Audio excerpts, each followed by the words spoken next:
Hi, I'm Jody, and I'm here to introduce you to the JAABA. Hey, this is the JAABA. This is how you'll find it packaged on the shelves at your local fabric shops.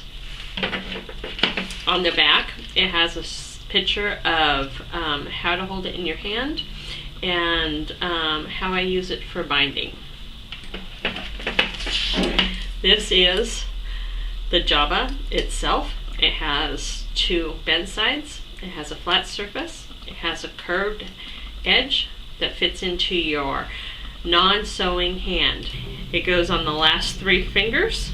Your index finger and your thumb go on top, and your project lays across there. So your index and thumb control the movement of your project on top. I've got a project here on my JAABA that lays across the top. I've got a background. I've got an applique piece. I've got a line drawn with a fiction pen. That's a heat erase. So if I iron it, it'll go away. I take my needle and I turn my fabric under, and I make sure it lays flat on my surface. And then I'm going to take my needle down where my thread's coming up, run it along the top of my JAABA, and then slide the project over so that when I come up with the needle, I'm coming straight up out of the fabric. This helps to hide my stitch. I'll make another stitch here before I again turn my fabric under with my needle. The fact that it lets me lay the fabric under and see I've turned it under just a little too much, I can sit and play with my needle here and pull it out until that line that I've drawn is right along the edge. And that'll help me know when and where to turn my corner for my heart so that I get a smooth round corner. With each stitch, I'm tucking a little further under with my needle. Sometimes you have to pull a little bit out if you've tucked a little too much under. But this way, with the flat surface, it allows you to see ahead how your fabric's going to lay. So this flat surface also is preventing any puckering that you might get with regular applique. So I don't lose any of my background fabric size. Got this tucked a little, go a little further under with this.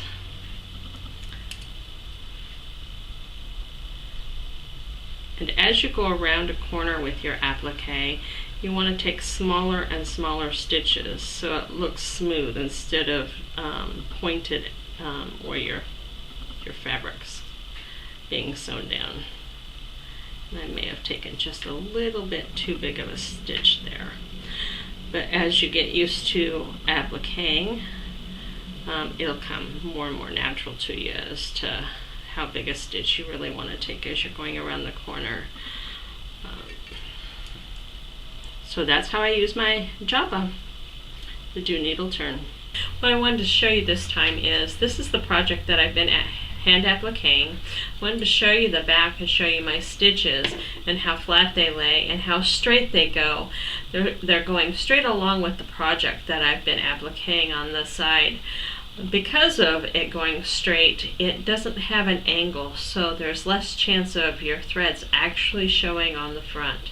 And again, I wanted to show you that there is no puckering on the back where the stitches have gathered from my sewing that would cause me to lose fabric size on my background. What I've got here is a little quilt sandwich that I'm putting binding on. I machine pieced my binding on the front, and then on the back I do a hand stitch.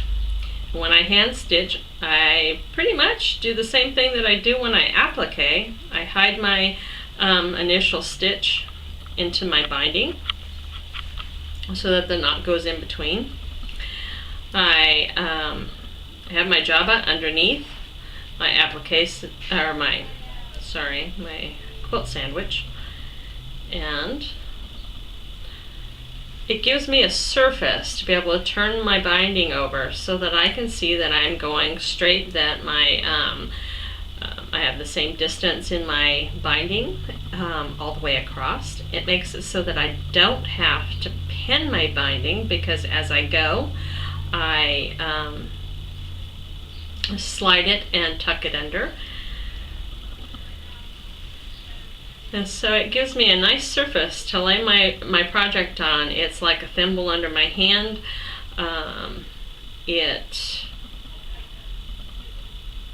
lets me slide my project again off to the edge so that I can come straight up into the edge of my binding.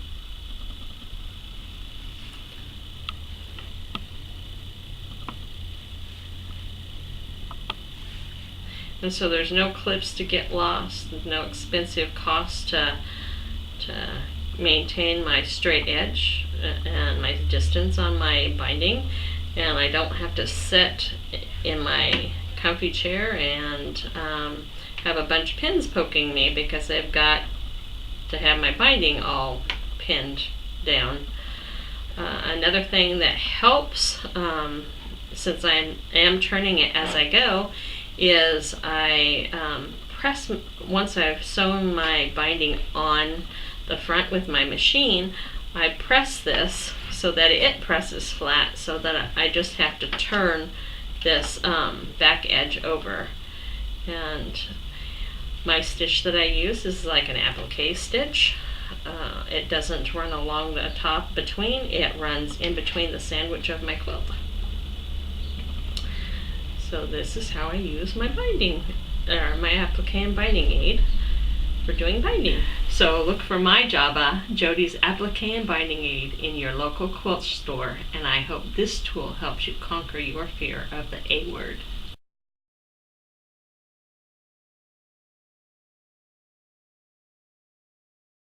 And at the end of this video here, I've had a lot of people say, okay, how are you making your stitch? And it gets blurry. So what I'm going to do is hopefully show you with this one more stitch here how I do this stitch. The whole principle of the stitch is to go down into the background fabric right where you come out. I don't want to angle it, and I know I'm trying to catch this here, but I don't want to angle it, because what it does is it makes my stitch go out here, and then you're going to see the stitch more. What I'm doing is I'm going down where I came up, and I'm running it parallel with where I'm going to come out. I'm sliding it off of my JAABA so that it is coming straight up into that fold. That is my applique stitch.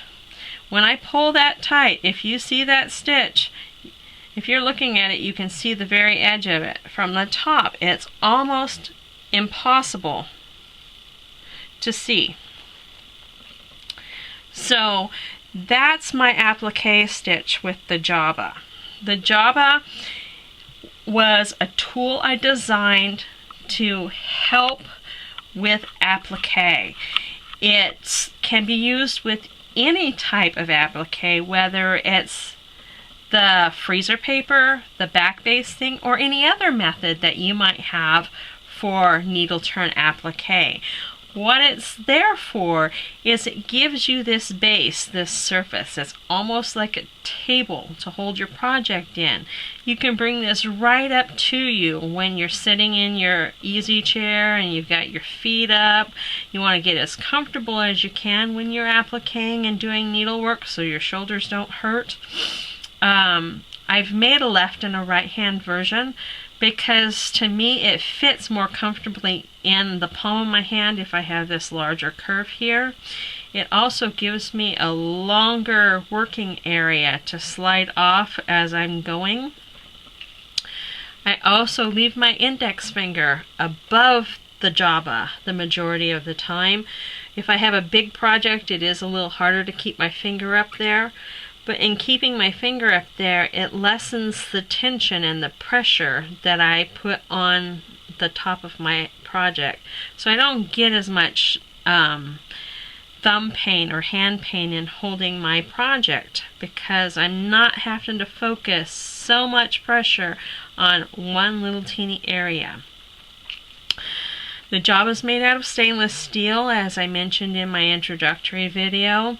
I use it for other things. In fact, I hand quilt, and I use that underneath my surface, and I also have had people use it for embroidery so that they don't have to use the hoop. They can keep their project flat and make their stitches. I use it when I baste this on. I have it underneath and I rock my stitches on it. As I mentioned in my introductory video, I use it for binding. And actually, when I do my binding is the exact same stitch that I use for my applique. I hope that you will buy the JAABA and try it out. Try it with your favorite technique of applique.